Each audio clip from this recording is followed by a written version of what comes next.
Hi, Stars fans. Welcome to another episode of the Mighty Melbourne Stars podcast. I am Heath MacDonald, aka the Mighty Melbourne Stars, and I'm joined as. Hey guys, Jacob here from Melbourne Stars News. We're back for another review, this time against the Sydney Sixers. Probably our biggest task yet, I believe. We look at the Hobart Hurricanes and the Adelaide Strikers. We've won pretty comfortably. I think the Sixers will be a tougher task, especially away at the SCG. But we'll dive into that right now, and I'll hand over to Heath to get us kicked off.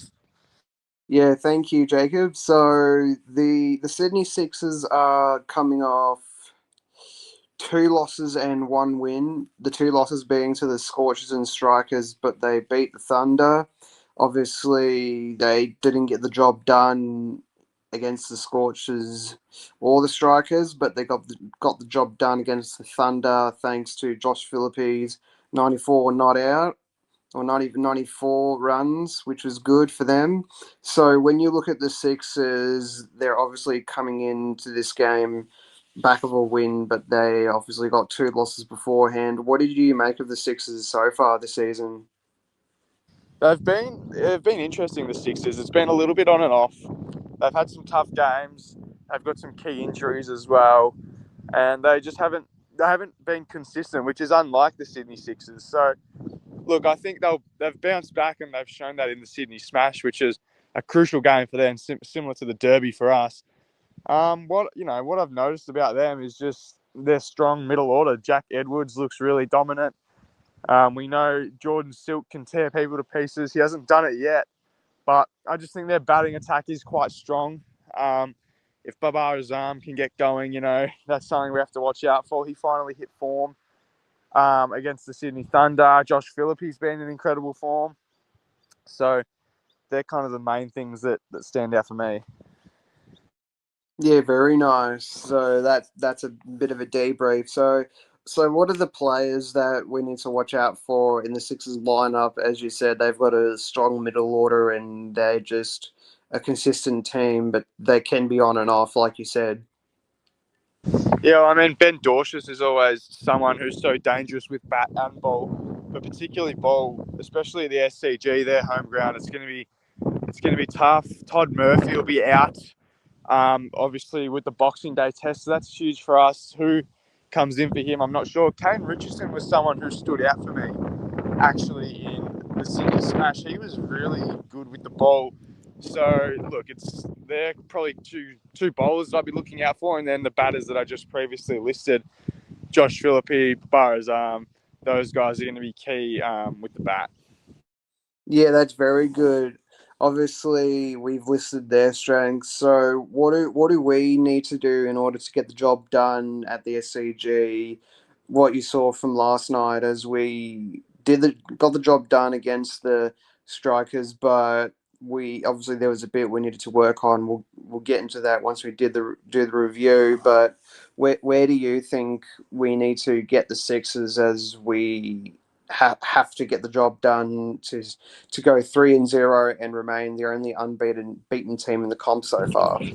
Yeah, it's a tough one. I think the Sixers are good in a lot of different areas, which makes them such a versatile team. They're kind of the teams that can do it all and have strengths in every area. So, look, I think our bowling attack will play a crucial part just because of how they do have quite a deep batting lineup, and it's stacked. Like they're all good players in that top six, top seven players. So I think our bowling attack is going to be crucial in just taking early wickets, which we've been able to do the past two games, but we have to keep that up. And the key will just be to get Josh Philippe out early before he gets going, because we've seen the past few games he's been very dominant with the bat. So yeah, it's just going to be taking big wickets early, not letting him get away. Limiting runs and just being on top of it with the ball. Yeah, definitely. I like that a lot. And obviously, we come into this game probably the better team on paper, like 3-0, and they're 1-2. Obviously, we cannot take the Sixers lightly.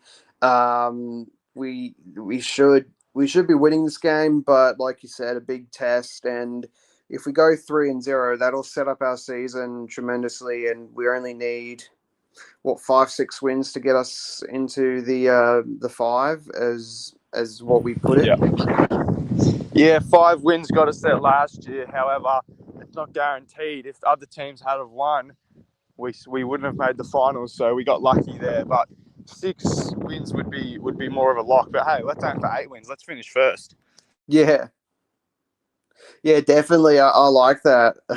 We need to get the job done first, take it one game at a time, and like we said, just need to get the win. Is there anything that you need to discuss before before the game? Because we've covered pretty much everything. Well, would you make any lineup changes? Obviously, we've been pretty good the last 2 games, and I feel every player's been contributing. We know Tom Rogers suffered a blow in the Adelaide Strikers game last night. Does that play a factor? If he fully recovers, do you expect him to be back at the top of the order, or do we leave Sam Harper there, who had an impressive performance with the ball? I'm sorry, with the bat, opening the batting. What were your thoughts on that? And yeah, would you change anything? I'd honestly, well, we'll save our thoughts for Harper in the review against the Strikers. Harper was great. Rogers with the injury, it really depends on how he recovers, like with a short turnaround. If he fails to get up, I'd probably would would replace Rogers. I don't know who with, maybe with Well, Tom. we lack batting depth, so we don't Yeah, really have a reserve batter necessarily. that's the thing. So it might have to be a Liam Hatcher or a Tom Whitney or someone, because we literally have no one to replace Rogers other than those two. Yeah, exactly. The option would be to add a bowler. So yeah, Tom Whitney and Lamb Hatcher would be first in line to that. And then Curran moves up to 7, and then everyone just pushes up a spot, which is a traditional batting lineup. Still very strong, just not as strong as what we've had the past couple games. But I do expect Tom Rogers to make a full recovery. The physios were saying that he was cleared to bat. They just didn't want to risk anything further, I guess. If we didn't need him, it's safe to let him rest and recover. And hopefully he's fit for Boxing Day, because that'll be a huge test for him.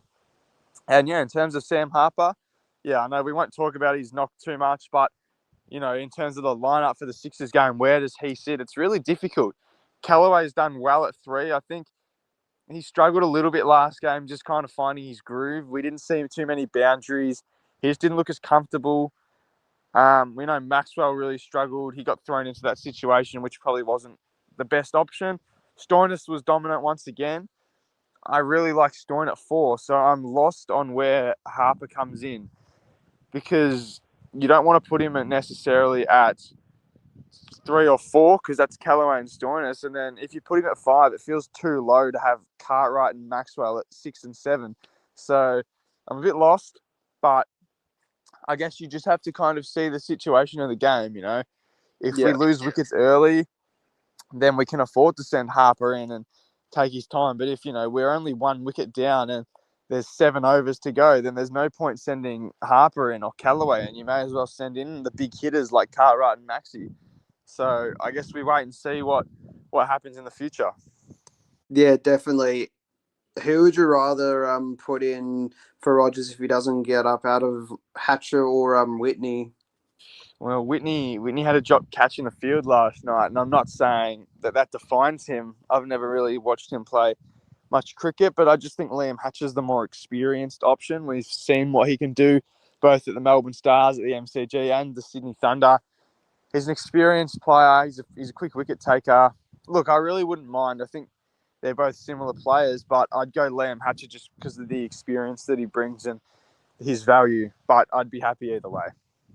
Yeah, definitely. We'll probably wrap it up there, as we've got the review to do. Thank you for coming on, Jacob, for previewing the Sixers game, as we should be getting the job done. I reckon we will get the job done and go 3-0, but time will tell. Anything you want to say to the fans before we do the review?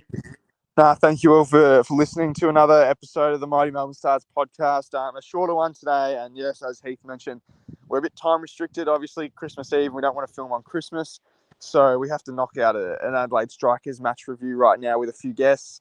So we have to film that now. But thank you all for listening, and please continue to support. It's much appreciated. And yeah, let's hope everyone enjoys Christmas and we make it 3-0 after the break. Yeah, definitely. Go Stars, guys. Go Stars. What you doing?